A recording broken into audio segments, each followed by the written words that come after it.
Welcome to the Sex Talk Cafe, a podcast where you'll get to learn from the experts in the field of sex, love, and relationships. The mission of the Sex Talk Cafe is to normalize the conversation on sexuality while building a bridge between the sexual and spiritual. I'm your host, Susan Morgan Taylor. I'm a holistic sex therapist, intuitive coach, and specialist in women's sexuality and feminine spirituality. I'm the founder and CEO of the Pathway to Pleasure Collective, where I help women and couples around the world restore intimacy, save their relationship, and get back to love without feeling like they have to sacrifice themselves just to keep their partner happy. Thank you so much for joining me. Welcome to the Sex Talk Cafe. All right. Well, thank you so much, everyone, for tuning in to the Sex Talk Cafe today. I am so excited about my guest today, Mattie Jo Cowsert. We have a fascinating topic today for our listeners. The topic today is about purity culture and sex. And can we use those two words in the same sentence? I'm so thrilled to have you today, Mattie Jo, because I really feel like this is an issue that shows up a lot, actually, believe it or not, in my practice as I work with women and couples, the religious programming and the sort of like the subtle ways that shame and not so subtle ways that just the shame just weaves in there. And religion can really do a number on people, and especially the purity culture aspect. So I'm really excited to have you here today and just so looking forward to our juicy conversation on this awesome topic. Before we dive in kind of to, the juicy details, I would love for you just to share with our listeners a little bit about you, what you're about, and just kind of give us the overview of who you are and all the cool stuff we're going to touch on today. Yeah, so as you mentioned, my name is Mattie Jo Cowsert. I am a self-proclaimed actor, author, shameless oversharer. So I was a pastor's kid, born and raised in rural Missouri, and proud purity ring wearer. I come from a faith where it wasn't just forced upon me. It was truly something that was really important to me. I took it very seriously. It was, very personal to me. Until I moved to New York City to become an actor, and then my entire identity imploded thanks to Tinder and my Jewish roommate. So all of my secular world experiences just sort of culminated to force me to, question, reinvent, and reconcile my religious identity and my sexual identity, all within the container of living with and working for the 1%. So thus, in 2015, all of these weird life experiences that I was having, I decided to write about on the internet in a blog entitled God, Sex, and Rich People.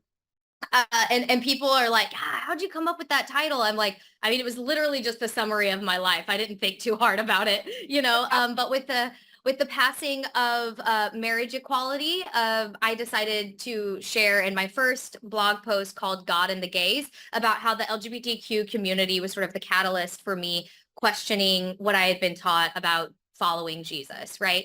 And so then from there, it just took off. It's sort of before, ex-evangelical, purity culture, all of these terms became hashtags all over the internet. I was sharing these stories in a smaller community, and then it sort of like blew up from there. And I started, just sharing stories about my dating experiences and how, again, to use your words, all the subtle and overt ways that purity culture was affecting me. And, I didn't even realize all the ways until actually, which is a big part of my story, I got into sexual trauma therapy after I was raped in 2016, right after the election of Donald Trump. And then that just like dove me into a whole other world that I didn't realize. And then I shared about my stories of having to rebuild myself after that to like not hate men because I am a straight woman. And so I wanted to be in love with one at some point. And so all of those, those nuances, and those are super fun topics. And so, yeah, and now I have a book coming out on September 10th by the same title, God, Sex, and Rich People, a recovering evangelical testimony. And I also have a TV show that is also in development. It just won the pitch for the TV show, just won the Audience Choice Award at the Yale Innovation Summit this last May. I've shot the pilot for it, but it's been sort of like a work in progress since 2021. So yeah, that's where I'm coming from. I love it. I think you're coming from an amazing, I mean, wow, like just what an amazing story. And I know we're going to get to hear more about that today, but I think especially this conversation around like finding your way kind of into a more healthy expression of life and of your sexuality coming from the background that you come from with purity Mhm. culture. One thing that I always like to clarify terms on this show because I never know who's listening. Now, you and I, and probably most of our listeners know what purity culture is, but just for the Mhm. sake of defining what we're talking about, can you talk about what is purity culture? Yeah, I think succinctly, because it is many things, right? But it is the idea that mostly a woman's, right? But like it includes men too, that as a person and our allegiance and proof of our allegiance to the Lord is wrapped up in our sexual activity. Like it is defined by how we conduct ourselves sexually. And, the stipulations are no sex until marriage, but no penetrative sex until marriage, right? No, because it's also very heavy in traditional gender roles. So purity culture is very heavy traditional gender roles. So it's only ever, sex is only ever talked about within a man and a wife. Anything else is sinful and doesn't count. So they don't even talk about it. And then, but there are extremes. Like, I learned that if you even have a sexual thought before you're married, that you are sinning. So masturbation is a sin, right? Oh. To which I would like, be the snarky one in youth group and be like, but what if I'm imagining myself getting like fucked in a wedding dress? Then is it a sin? Um, you know, um, so we love a workaround. Yeah. But yeah, I mean, and it was like anything, like any sort of, I mean, there were people I knew who were not kissing until their wedding days. And that wasn't like, these hill people on these TLC shows. These were like my friends in college, And so it was very it seem extreme when you're living in it, but once you leave, you're like, whoa. Yeah. Yeah, which we're going to definitely get to that in just a minute. But before we get to that, so the purity culture is kind of the idea that you're kind of married to Jesus before you're married to your husband. Is this right? And there's rings, these purity rings. Rings. Right. The rings. So I was told with my ring, which is so ick, um, that the purity ring was a representation that I belong to my father and to my father in heaven until I am married, at which case we will exchange that ring for my wedding ring, and then I belong to my husband. And even saying that out loud, I'm like, how did no one around us think this was problematic? But at the time, I was like, that's so beautiful. you You know? really cherished it. Yeah, yeah. And also like with the caveat, and we can get to this at some point too, to say like my dad and my mom are amazing people, right? Like they actually have been incredible through this whole journey with me. Like they're very in support of everything I'm saying. They agree with a lot of it because they've had their own growth journey as well. But at the time, they were just teaching us what they thought was best for us. My mom grew up in the height of the 70s in high school where everything was drugs and sex and very unsafe.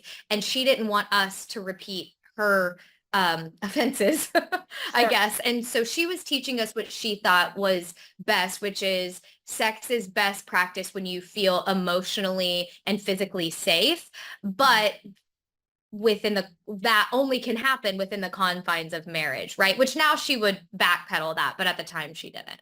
Sure. And so here you are living in rural Missouri. Which part of Missouri, by the way? I'm from Missouri. Oh, no way. Yeah. Branson, baby. Oh, shut up. I went to summer camp in Branson. Where Canacone. Kanakuk, Come on, you Canacone. you I get know it, it. girl. I get it. That's all you had to Yeah. say. That's all you That's had to say. extreme. Yeah, and I was not Mhm. raised in purity culture, but that camp is probably the closest I've ever come. So Well, then you went right to the epicenter, baby.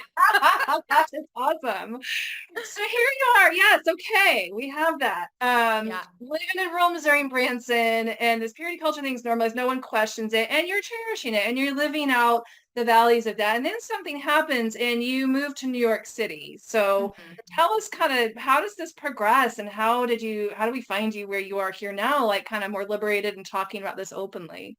Yeah, definitely. I'll try to give you bullet points because obviously it's been 12 years at this point. But yeah, so I thought I was going to do what everybody else did, marry my college sweetheart. He and I ended up breaking up late in my junior year. So I was a musical theater major. I always sort of felt, I talk a lot about this in the book. I do like deep dive around this stuff in the book. I always had this battle between like my love for New York City and my love for, his name in the book is Brandon. And I felt that this was going to be a pool of like what was expected of me and what I really wanted to do.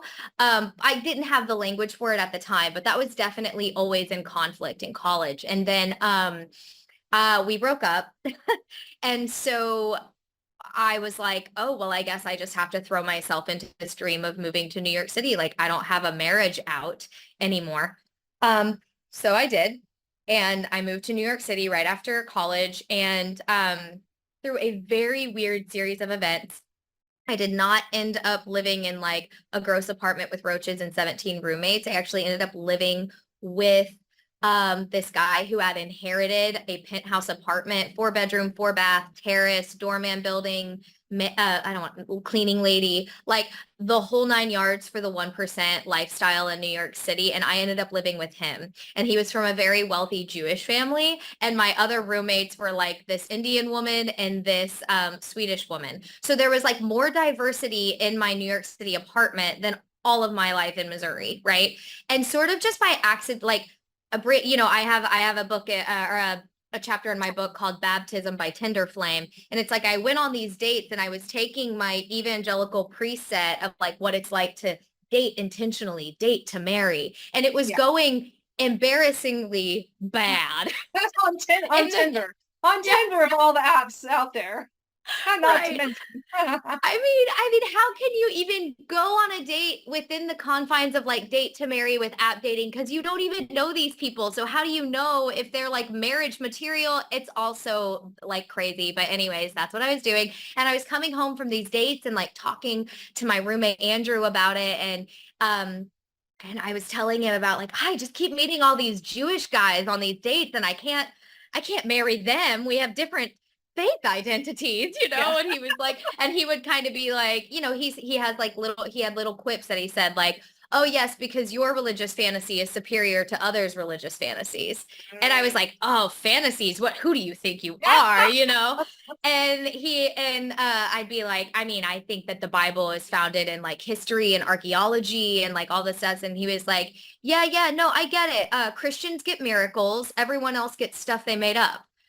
And it was like little conversations like that I would have. Also, the fact that like I was in musical theater. So like basically all my friends were gay, and were they all going to hell? Like, Right. and I was having these conversations with people. Just, like, yeah. And then meeting people who like were just not even, I don't know. It's like you had these narratives back home of like anyone who was not Christian was like deeply unhappy, Mm. truly. Right. Right. And like it is your job to show them that the reason they are deeply unhappy is because they do not know the Lord Jesus Christ. And I was like, I think everyone's pretty okay. I don't think they need my Jesus. And then I went into this deep dive through conversations with Andrew of like books around scriptural criticism. And it was the first time I was studying scripture from a non-Christian perspective.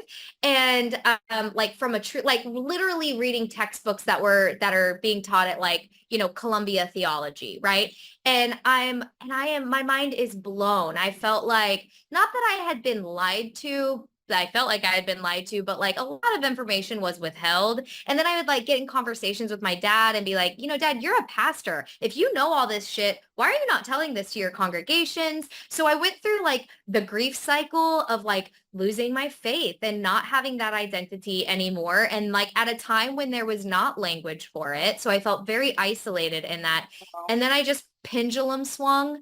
And so I just like did everything, which we can also talk about. I mean, the sexual stuff I did in those early years, super unsafe. Like, but I Mm. had no education. I had Right. no understanding of like, what does it feel like to be connected to my nervous system? What do I even want sexually? I didn't know any of that. All I knew is that I needed to make up for lost time. So Right. I was having a lot, I say in the book, like I wanted to have sex in the abstract, but when it came down to it, I didn't really want to. And there was a lot of like dissociation that was going on and putting myself in harmful situations. And so then it lands, I go through this sort of like overhaul in 2016 of like self-help journey, right? And I fall in love for the first time and I have that whole thing. And through a lot of that, I really healed a lot of the narratives that I was living by, sort of broke down, how I felt like my whole life was a system of reward and punishment. And for the first time in my life, I felt like I had a say in my life. But Wow. then, right as I thought like everything was getting better, Donald Trump gets elected, I get raped. And Oh, then I go through a whole other series of healing, right? Like yeah. years of healing. And so, yeah, through sexual trauma therapy, and I still see that therapist to this day, I was able to really excavate all of the nuanced ways that purity culture really was messing with my sex life Yeah. and my life in general. And Right. then because I was finally getting aware of some of those things, I was able finally, once I was ready to like implement some practices and explore and dating and then actually have like really amazing sexual experiences. And so I'm really passionate about helping women who are coming from purity culture sort of go through the layers of the journey of Yeah. like getting to a place where like dating and sex is really fun. So Wow. Yes. Yeah. Because I know, I mean, it really can do a number, but I want to back up a minute mhm, because I think that so we think, oh, yeah, purity culture, that's just for the evangelical Christian fundamentalist, and that really doesn't impact me, who's not from that background. But I think you speak to ways that mentality really does permeate our culture, our secular culture. mhm. It shows up in ways that we might not even realize. And I wonder if you could speak to that just a little bit. Yeah, yeah, that was sort of a very devastating and disappointing reality that I had. I was like, oh shit, this doesn't stop at like the Kanakuk leaders, right? Like this stuff Yes. like permeates out into the world in like a really insidious way where if you're not privy to these ideas, then like you don't know. I call them like misogynist daywalkers, and you have to get really practiced at identifying them. I was talking about who are these misogynistic daywalkers and what do they look like? How So, do we identify this? right. So for example, right, I went through an experience where and I have a blog post and it's also a chapter of my book called Too Soon, right? So let's use this as an example. Women have this idea and men also have this idea because I've talked to men about it and they'll bring it up and I'll be like, oh, no, no, no, no, no, no, you don't get to do this. It's the idea that if a woman sleeps with a man too soon, Yeah. he is somehow justified in his losing interest. Yeah. And so let's break that down, right? Yeah.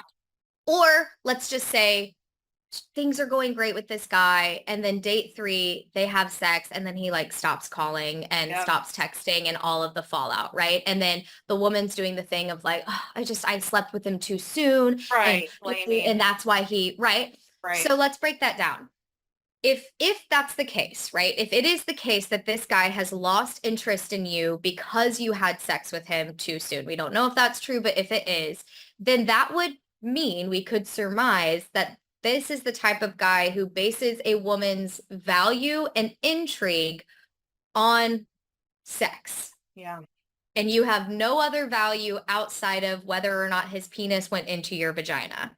Is Hmm. that a person that you want to continue dating? Right? Because aren't you a whole person, a whole human being with a brain and Right. a body that is worthy of being enjoyed fully? Don't you want someone who sees you in that way as well? So there's that. There's also the fact that like he is shaming you for Yeah. an activity he also Yeah. participated I'm in. so with you on this. It's such a double standard. Yeah, right. And do you want to be with a guy who does that? Also, strangely, he's now unattracted to you because you chose to fuck him. What does Right. that say Right. about his Because now self-esteem? I always thought about this too. Like, so this idea of purity culture, right? Like, oh, if a man, it basically all it says is that men are dirty because if you're going to defile me by sticking your cock in me, then hey, I mean, you're the one who is the dirty one, then, right? I mean, that's what you're Right, saying. Now I'm right. defiled because I had sex with you. Yeah, Yes, yeah, exactly. let's break it down, you know? Yeah. And then, so there's this famous line that my brother said to me. I'm like crying to him over like Sauvignon Blanc and this guy not calling him that, you know? And I'm like, I'm just so sick of this. Like, I want to have sex with men and like it be enjoyable and explore and feel liberated. But like, how am Yes. I supposed to do that if they just keep like stop talking to me once I've had sex with them too soon? And Right. he goes, Mattie, that guy didn't stop being interested because you had sex with him. He was never interested to begin with. Probably true. And Yeah, I it's was kind of like, crazy, but fuck you, but also go on. yeah. And he was like, so the only too soon here is that you don't like that. Let's like, and here's another thing, because we are not given these skills. We have a Right. situation here where this whole scenario is watered down to, I gave it up too soon, instead Right. of looking at the full picture, which is like, okay, I don't like how it feels for a guy that I thought things were going well with to stop talking to me once we have sex. Therefore, what I need to do is give this a long enough amount of time to see what his level of interest actually is in Yeah. me as a person. Because Right. if he is truly interested in me, he will wait as like, I mean, within Yeah. reason, right? He will wait as long as it takes Yeah. to, and if he's not interested in me, if it like, then he's going to show that before we Yeah. have sex. But Sure. I'm just not giving it. And that's not an arbitrary timeline. That's Right. just like tuning into myself. Is he listening to me on dates? Is he asking me Yeah. interesting questions? Is he right? But instead we just rob women fully of all of that and we water it down to, well, you were too easy. Right. And it's so socially acceptable for that to Hmm. happen, right? It's like, Yeah. oh, well, you're just supposed to lean back and be in your Hmm. feminine and not worry that you just got ghosted by, right? But I think the more interesting part of this conversation is this piece you're speaking to, of you recognizing your own needs. Like, what do I Hmm. need? What do I require from this dating experience? And how do I take care of myself inside of that? So you just change the Hmm. narrative on it. And I Hmm. fully agree with that, and I love that. I think that that's really what it's about, is what am I looking for? What do I need? And what do I need in order to vet this other person, so that I can take care of me, right? Because we Hmm. don't really know where someone else stands. And I do think there's a lot to be said for giving that connection some time to kind of play out and sort of see Hmm. what's really here. And then I Right. think the flip side though is sometimes girls just want to have fun. Like, we're not Yes. always, I gotta say this, because we sort of get painted into a box of all women want is a relationship and how do you get him to commit. Look, we like to fuck too. Like Yeah. sometimes just sex. Hmm. Hmm. And then Hmm. still though, however, I feel like as women, we still get sort of shamed for that. And I mean, I had Hmm. a situation where the guy was like, "Oh, we were gonna maybe think about having sex," and he's like, "Oh, I don't, it's okay. I won't judge you for not having sex." There were various reasons why maybe, I don't know, he had to rush off and this Hmm. and that. He's like, "Yeah, I won't pressure you to have sex. I won't judge you for not having sex with me." And in my head, I'm going, "Oh my God, I was more afraid you were gonna judge me if I did sleep with you right now." Like, Yeah. Yeah. bigger concern for me, right? It's so funny, like the total opposite, right? And it's interesting. Hmm. I wonder, like, if I hadn't really had that narrative in my head at that time, like maybe I would have just gone for it. And maybe I wouldn't have, Hmm. I don't know. But it was so funny how it was like the total opposite narratives, right? And I'm like, Yes. I, like, never want to see me again and judge me because I had sex with you, on the third date or whatever it was. Hmm. Hmm. Yeah, and I just think like it was little things like that in the secular world that were like, or I would pick up on little things that like guys would say. Um uh I'd have to think of an example, but uh I don't know. I especially post Me Too, like if guys were like, "Oh yeah, you can't go up and talk to a girl at a bar anymore. You don't want to get Me Too'd." I'd be like, the fact that you don't know the difference between sexual assault and approaching a woman at a bar shows me that you're the problem, right? Like these are not the same things. Yeah. Right? And you can judge or you can gauge their responses to things. And you can share I started using my blog as a decent vetter too, like when I would tell people, when I would tell men like about, because I mean, I'm the easiest, like I'm so Googleable, it's like Yeah. I'm on No, I'm saying, IMDb for yeah. my acting, I Right. got a book. You're like out there in the world. Right. Yeah. So we talk about it, and if immediately the conversation turned to them being like, basically turning conversation to like only sex, I was Yeah. like, oh, so you think that me talking about sex means that you're just cool to sexualize me? Mm. Or if it was not cool with them, which is a totally fine response too, like if it's not cool with you, it's not cool with you. But like if you've never read my blogs, you're just judging me by the fact that like I openly discuss sex on a public forum. You've never even read them, and your immediate response is like, oh, well, I could never bring her home to mom, so let's like nip this in the butt. Now it's like, okay, well, that's like misogyny. And then and like the only acceptable response to me was if I like said, oh yeah, I write about like purity culture and overcoming all the right, give them the spiel, and they go, oh wow, that's really interesting, can you tell me more? That's the only acceptable response, right? So I started to learn to vet guys in that way. I would also talk to them about their moms. I'd talk to them about their sisters. Mm. So I would gauge like what is their relationship, because it almost consistently, if guys had poor relationships with their moms, obviously there's nuance there, but if they Sure. spoke about their moms in a really disrespectful way, I found that to be a very bad sign.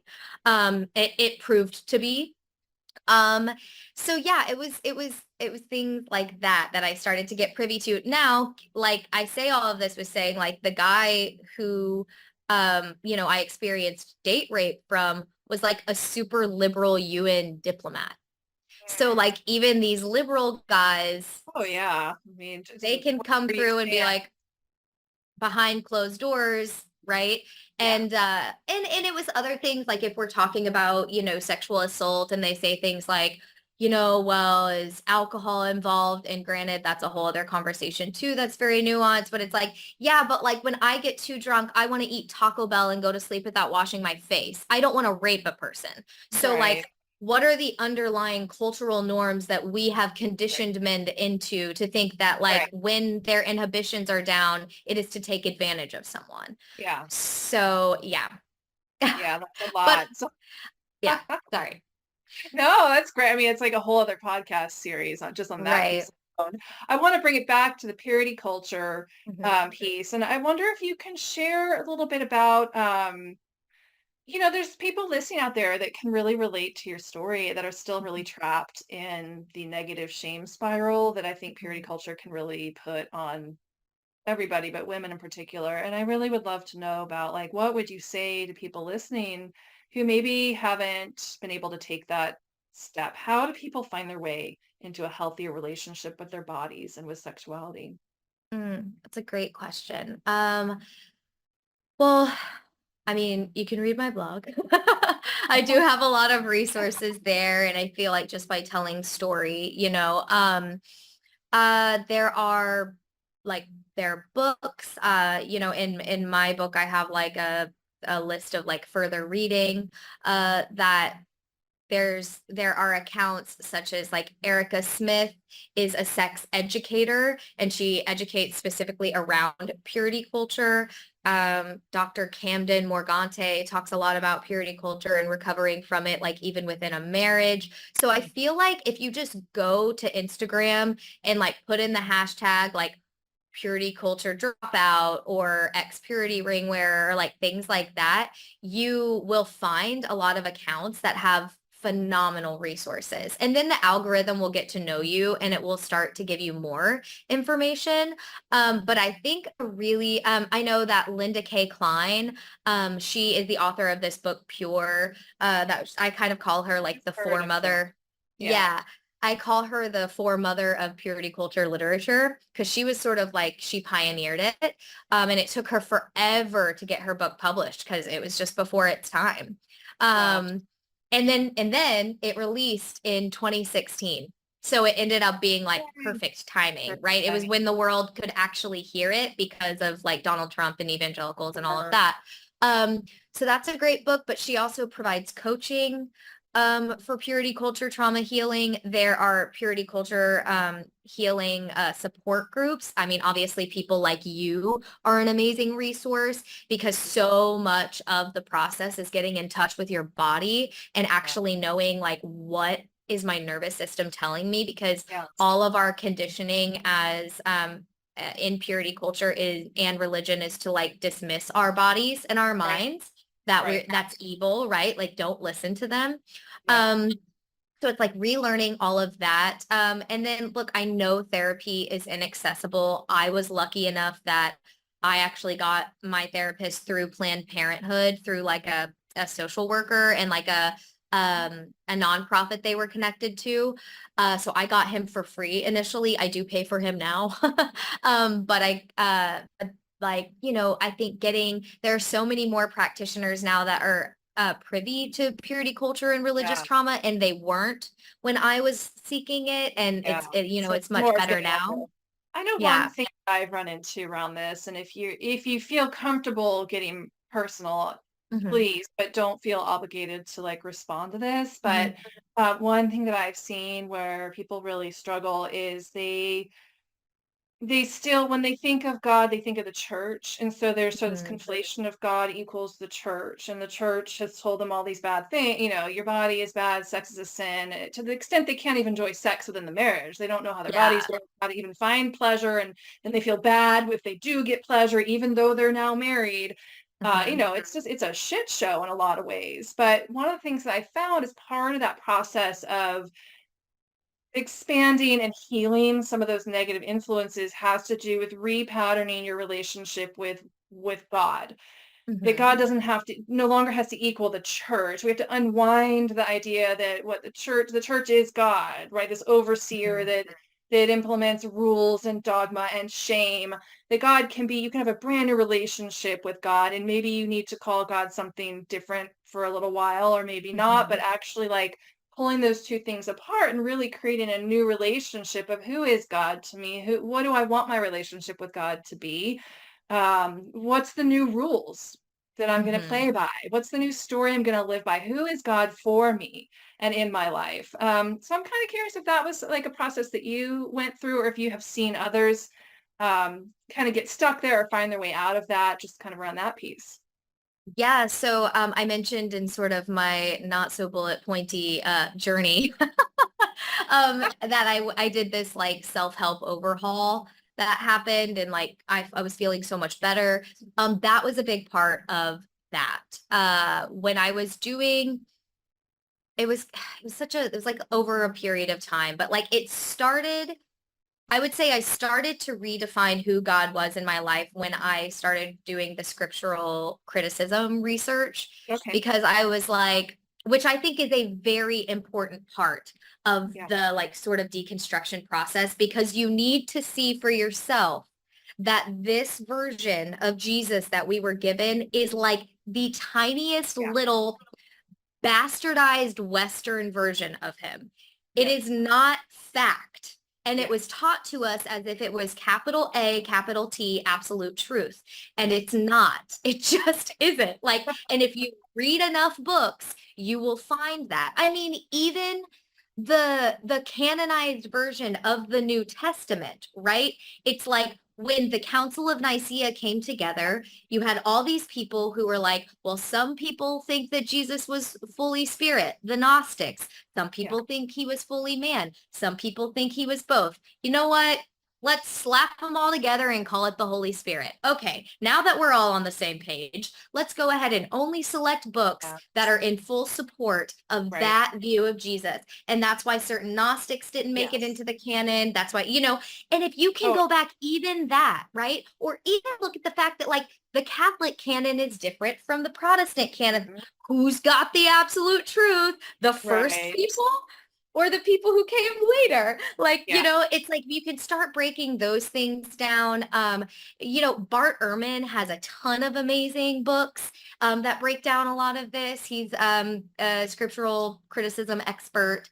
Okay. Yeah. Um, yeah, and so I think like that for me was the beginning of liberation, of being like, oh, I don't have to buy into this The packaged one, version. like, right, like the one thing you were told. So I actually have Right. my background in the academic study of religion. Lo and behold, that's my bachelor's undergraduate studies. It's Love a world it. religion, comparative religion. So I can totally geek out on all this stuff. And So, same. um, yeah, and I in a nutshell, what you're saying is that to have a different perspective other than what you're just taught at Sunday school can really open your eyes. And Mhm. at the end of the day, I don't know. I do think there are fundamental truths that exist, Mhm. but it's also relative in how we relate to and how we perceive and how, right? Like it's not Mhm. independent of the co-creation of our belief system and how we perceive the world. Those Mhm. things can change as our Mhm. perception changes. What's true can also change. Though Mhm. I do think there's certain universal laws, for example, right? Like Totally. gravity, at least is a law here on Earth. Yeah. Um, Mhm. yeah. So right. So what you're saying for you, just it kind of really helped like open your mind that there's other narratives, and the Mhm. reasons that those stories got passed on are probably not the reasons you were taught in Sunday school. I mean, if anybody's Right. listening to the Geek Out Councils of Nicaea, I mean, it was Constantine, Emperor Constantine wanted to create a religion to A unify world the religion. empire. It was a way to Yes. it was a political move. Basically, Totally. move, and that has not left today. I mean, look at Mhm. what we see in Mhm. our political leaders, like using religion as a 100%. way to try to further the political agenda. So anyway, that again, we're going to have to do a Yeah. part 2 of this and go down Yes, that rabbit we hole, absolutely but should. go Yeah. back And to then the yeah. original question of like finding one's way out and sort of Mhm. reestablishing what God is for you in your Mhm. life, that it doesn't have to be related to sort of what you were spoon fed growing up in Mhm. purity culture. Yes, and I think like getting through that like scriptural criticism, and I can totally nerd out on it. It's so lovely when I find people who I can. Yeah. It's like my boyfriend is like total New Jersey, like he's got like a sleeve tattoo and like biceps that are as big as my head. Like he's just like totally the opposite of like where I was raised. And whenever me and my like ex-evangelical friends get together, he's just like, I have no idea what you guys are talking about. But like scripture was such a big part of what we were raised with that now that we have this like reclamation of it, we love to nerd out on it, right? Yeah. So there's like that. And then there was also once I felt like I didn't have to follow this very specific like way, then I eventually had to reconcile the fact that I actually was not a Christian, because I don't believe that Jesus is the Messiah who like came to die for our sins of humanity, and the only way to God is through him. I believe other things, but I don't believe that. I don't believe in hell. I don't believe in heaven. Like I had to kind of reconcile a lot of that, which was scary. But the chapter in the book is hell yes, oh fuck, because it's when I realized I don't believe in hell. That's great. It was like when I realized I would be one going to hell, then I had to decide if I believed in it, and here are all the reasons why I don't believe in it.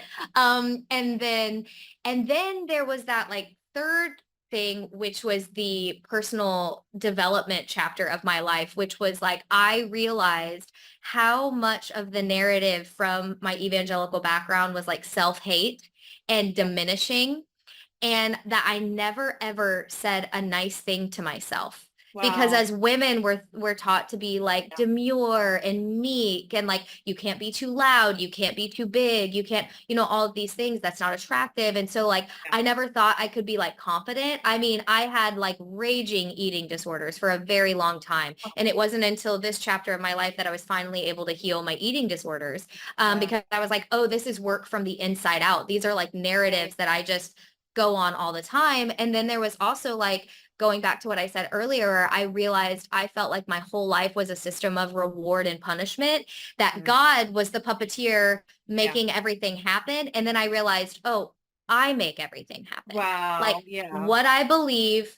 translates into how I act, which translates into action and things happening in my life. So I actually have a say in my life. Whereas before I didn't. I felt helpless. I felt like, Yeah. well, if I'm not a Christian and I'm not behaving in like these specific Oh, ways, then I'm going to be punished. And like, that's why I don't have any acting jobs. And that's why I don't have a boyfriend. And that's right. why I'm fat. Like literally that's what I thought.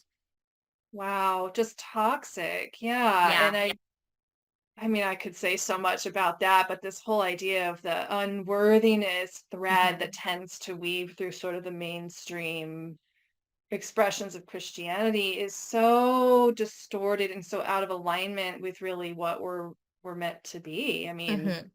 Yeah. again, not to get off topic here, but yeah, I don't think we need to go into church on Sunday morning and scream Mhm. I'm so unworthy. Like, I'm not singing this song. I'm not gonna sit there and Yeah. like about how unworthy I am. Like, fuck that. Like, no, like Yes. Yes. Like I am nothing without you. I am but rags or whatever. And I'm like, yeah, I just don't believe that that's true. Like I my don't. dad will still see, my dad is like one of the most amazing people on planet Earth. He affects the world in a positive way, whatever he's doing. And he'll still say things sometimes like, yeah, but I'm like nothing without like Jesus's influence in my life. And I'm like, Dad, that's just not true. Like you are a very amazing person. You Yeah, know, like this idea yeah. that being humble means to like Humility. Yeah, diminish, right. It you know? doesn't. Right. Humility. Right. There's humility. Being humble versus being unworthy and Mhm. worthless are two totally different things. Yeah. So I Um, think to like summarize like the God view, yeah, I had to realize that like I didn't have to be this very specific way. And God is not a God of like punishment and keeping people in line. The best way that I can serve God, if I believe in a higher power, which I do, is to live in alignment with how I was authentically created. yeah. And part of that is like I am a horny, Yeah. outspoken, strong woman. And I'm not, Yeah. because I love what you said earlier. Like sometimes we do want to fuck. Like that's Like true, to you have know, like sex. Yeah. and I'm going to own that. That is who I am, you know? Yeah, absolutely. And part of our humanity, if we are made in the image of God, I don't know if you believe that and whatever that's supposed to mean. But Mhm. nonetheless, then we have sexual energy literally is the source of creation. Like none of us would be here Mhm. if it weren't for somebody sticking it in, like we all came out of a vagina, I'm pretty fucking sure. And there was a Yeah. penis involved. There was a Yes. penis involved somewhere along the way, I'm So pretty sure. even given modern Yeah, science, we have to yeah, have a penis. Yes. yeah. You know what I'm saying? So like part of our expression of divinity, in my opinion, is our sexuality, which is it's the most powerful force in the universe because it can Mhm. literally create new life. Mhm. So, there's lots of reasons why it's so scary and it's a threat and it gets Mhm. suppressed. Religious, suppressed that. And specifically the manifestation of sexuality, which happens through the body, and the Mhm. body is the feminine aspect. So much of our mainstream Christianity comes from, the suppression of the feminine. Feminine is the expression of the Mhm. body mind, right? Mind is masculine, body is the feminine expression. And so just as a way to kind of kill off that aspect of our divinity, the Mhm. sexuality has been repressed. And let's talk about this blueprint that, you decided that the best thing you can do is live to the fullest expression of who you truly are and the way that you Mhm. are. And you have something called the blueprint for boning. So I think now would be a great time to talk about that. Yeah, a blueprint for boning. I think that's gonna be the title of my next book. And that's Yeah, yeah, so it's basically just your sexual ethic, right? And like how do you determine your sexual ethic? Well, you have to have sex. Like you have to be in relationship to other people and explore that. And I call it like go from dating to marry to dating for data and like really become like an Olympic level investigator when it comes to each and every one of your experiences. Mhm. So when you walk away from an experience, oh, what did I like about that? What did I not like? Can I like dissect that a little bit further? Like I remember I went on a date, a really last minute date with this guy from a dating app, whatever. I call him Brunch Guy. I don't know his name. Um, Lunch man. and Brunch Guy. And Tasty. yeah, we had so much fun. We had, some mimosas, whatever. I went back to his place. We hooked up. It was really hot. I felt like, oh my gosh, this was so great, whatever. And then we like sexy text the next couple of days. We have sex again. The sex is like really good. But then afterwards, we go and get food and I'm like learning more about him. And I'm like, ew, I don't really like you that much. And like a very interesting dynamic, right? Because I'm like, wait, but I love his like aggression and ferocity and like love for my vagina. Like he's so Yeah. into it. And that's so hot. And like the novelty of like just showing up and he's like, I Yeah. don't really know anything about him. And so I just get to like enjoy his Right. body. And then once I got to know more about him, I was like immediately turned off and I didn't want to have sex with him anymore. I was like, oh no, and like that, but that was like an okay experience for me to have because I was like, wait, I walked away from that. What did I learn? Oh, there is some novelty in newness. There is some novelty in anonymity for me. That's, what did I like about how he treated me sexually? Again, naming it off, ferocity, a little bit of aggression, but it's also playful. He really seemed to delight in my body and he was like verbal Mm. about it. And I really liked that. But then like outside of the bedroom, I was like, you are not a person I would ever want to spend more time with. And that is okay too, Hey, yeah, that's you perfectly know? valid. And then in other situations, like, just again, dissecting them, like, okay, at which point am I okay having sex with a person? And for me, what I figured out is like, I don't need them to be like, I don't need to know that we have like long-term potential. I just need to feel Yes. respected. I Right. need to feel known, appreciated, and respected. That doesn't mean like known to the depths of me in the most like intimate of ways. It just means that like they think I'm cool and they're into like what I'm into. Yeah. That's all that means. And like I again getting better at like gauging the misogynist daywalkers, like I had to make sure that we were on the same page in terms of like how we viewed female sexuality because Mm. if we weren't on the same page with that, I was not going to feel safe. I was not going Yeah. to feel connected. I wasn't going to feel free to open up. And so I mean, these are more like general, but this is sort of how, so the blueprint for boning isn't like, first you give him a blowjob and then he goes down on Oh, you and then right. you pull out the wand, it's like, no, it's more of like, what is your sexual ethic? When do you feel? And that's Right. able to change because I did Sure. get to a point right before I met Ken, where I was like, I've had a lot of really amazing experiences. And I'm just at the point now where like, I actually don't want to have sex with anyone unless they're going to be my Yeah. significant other. I'm just at Yeah. that point in my life, like that's what I'm looking for. And to be Sure. honest with myself about that. Yeah. But like, I was listening to another one of your podcasts, about like men becoming like rock star lovers, Oh, which yeah. It's a good one. listeners, if you haven't listened, it's so good. I was like sending my partner bits and pieces of it, like such great conversation. And I think another part of the blueprint for boning for me was learning how to facilitate really great sex as a Mhm. feminine being. Mhm. Yeah, that can be Because a challenge for a lot of women. A lot of, yes. And so figuring that out, like, how do I really tune in and gauge where this guy is and what he needs? So, like, for example, I had like really great sex after a date. And it was like I had been getting to know him. He was like my scene partner in my acting class. Ugh, cringe, I know, but it worked out. okay. And then the next morning we were, trying to have sex and we were in the shower and he just like couldn't make it happen. And I was like, okay, I'm not going to push this. And then later when we call it afterwards at the taco truck, we're getting food. And I was like, so do you want to like, not do you want to, I said, so I think we should talk about what happened this morning. And he kind of like, I was like, well, here's the thing. I am not intimate with people without having intimate conversations. And I Yeah. need to know what was going on with you so that I can show up and be a good partner for you. And then and like, Yeah. so what I learned is that like so many men do not have safe spaces Yeah. emotionally with women, particularly ones that they want to show up and like be sexually like Yeah. performance with. And if you Right. give them the space to like be vulnerable, they will the next time it will be amazing, like every Mm. time. So it Yeah, I was think things on like that that issue, it's too. a lot of how you, yeah, there's a whole other conversation. Hmm.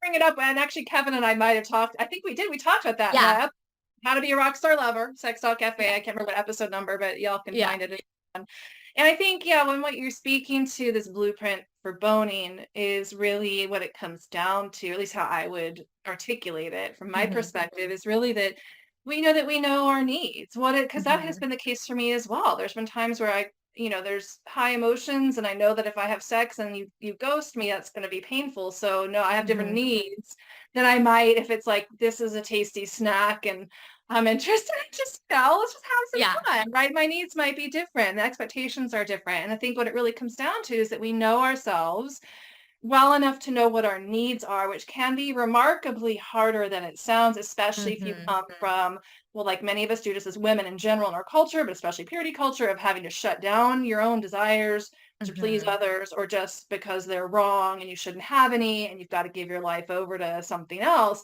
It can be Mhm. very challenging to actually learn how to do that and how to cultivate that. But what I will say is that that is a skill that can absolutely be learned. And really, as Mhm. you pointed out, Mattie Jo, is really the key to the pleasure and to having pleasure in a sexual encounter, much less in life in general. Yes. 100%. So what you're saying is like just so much a part of the evangelical experience is suffering. Like there is a pedestalization of suffering. So if you are the more you're suffering, like the more you are alignment with what Christ wants for you. And so if you're a woman who's like, dude, I love my life and I love to have sex and I'm really cool with like eating food that I like, you're like, Yeah, like that is the worst thing you you're could a be is a sinner. woman who's okay with her Yeah, pleasure. Yeah.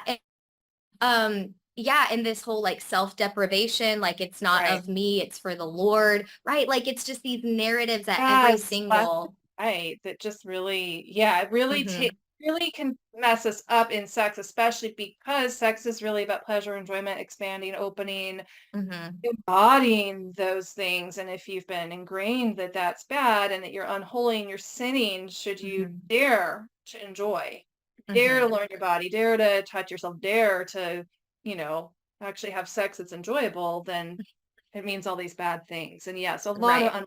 unlearning. Right. Right. Well, so we're getting near the end of our time together, but yeah, I think we need to do a part two at some point for sure. I would And love that. we'll dig in on some of these Yeah. other things that we couldn't go into in detail today. But before we wrap up, is there anything else that you feel is really important for our listeners to hear about, your main message here today about purity culture and Mhm. being sexually liberated and a healthy sexual woman?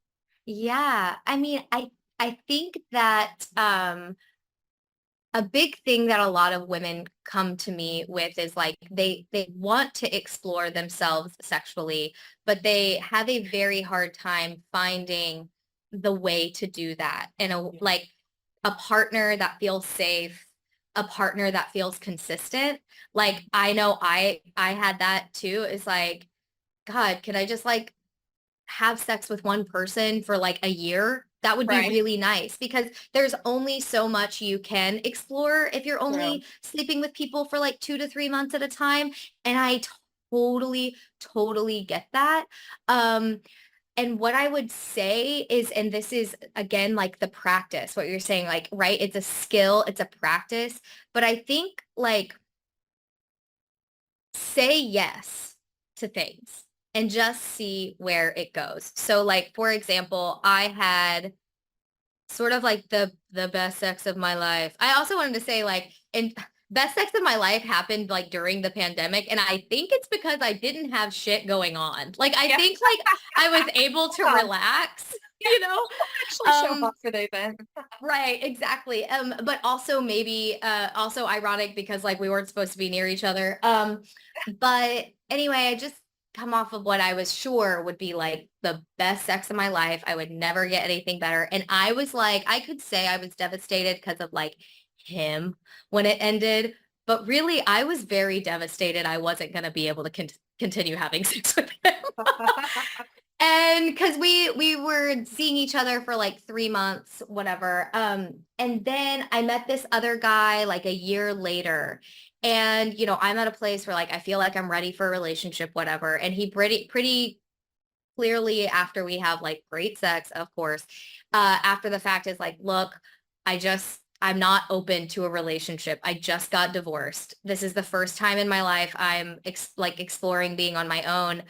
I am not open to it. And I like had a moment where I was like, okay, to say yes to this is going to be neglecting these other things that I Right. say I want temporarily.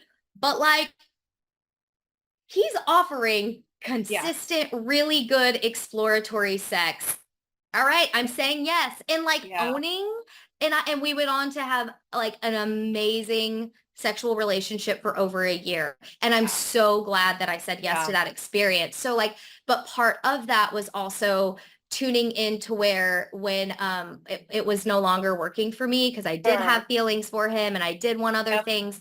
But again, that's a practice in showing up for yourself and Yeah. being able to follow through with what you say you need, I right? love that. So I think like there's nuance in all of these things, and there's going to be all these narratives around like, well, you're settling if it's just a situationship. Oh, It's like, you know, sometimes situationships really serve a time and a need, and me like I think you too. should go for it, I've had some, yeah, I can relate to that. And you know? I love kind of what, yeah, not to stop you there, but we need to wrap up. I just want Yeah. to add one thing to what you're Mhm. offering. And I think it's brilliant because it's about sometimes it's a careful balance, but sometimes the checklists and the check boxes, like just fucking get rid of those. Like just be Mhm. open and some spaciousness and see what shows up. And Mhm. right, and the saying yes to that. I mean, as long as it aligns and like Mhm. Mhm. that was again myself. I had one of the best experiences I ever had was because I got rid of the check boxes. That person wouldn't Mhm. like fit into all my ideas. Mhm. Right. And we're sort of ingrained that too as women. Like you're supposed to want these certain things. And if they don't fit into that, then you could really miss out on a lot of really amazing people and amazing experiences by getting too Yes. in that. So I love that's great advice Yes. Yes. there. I'd love you to tell our listeners how they can find you and get in touch with you. Yeah, so follow me. I know it'll be in the show notes, but at in Instagram at Mattie Jo Cowsert, Mattiejocowsquirt. That's where I am the most. I'm also on Facebook, but like I'm mostly on Instagram. Go to my website. It's getting revamped right now, but like everything Mattie Jo is there. So like book, everything like that. My blogs. If you DM me on Instagram, I can send you like a reader starter packet so you don't get too lost in like because there's a lot of content there. And then subscribe to my blog, mattiejocowsert.com. You can subscribe there. And of course, my book comes out September 10th. You can pre-order it. So I've been sharing like the pre-order links on my stories. And then, like I said, it's going to be on my website soon, but also DM me. I can also give you the link and you can put it in Yes. your show notes. So, Yes. or if you buy it on September 10th, that gives it like a really good boost for like bestsellers. So either set a timer or set a reminder on your phone for September 10th or pre-order it, whatever's easiest for you. Yeah, so those are the ways. All right. Awesome. Well, thank you so much for being my guest today on the Sex Talk Cafe. Yes, thank you so much for having me. This was delightful. Thank you for joining me today for the Sex Talk Cafe. Please be sure to show your support by subscribing to this podcast and sharing it with your friends. To keep in the loop on future events and happenings, and to grab your copy of our free ebook, The Pleasure Keys, 7 Secrets to Feminine Sexual Fulfillment, visit us online at pathwaytopleasure.com.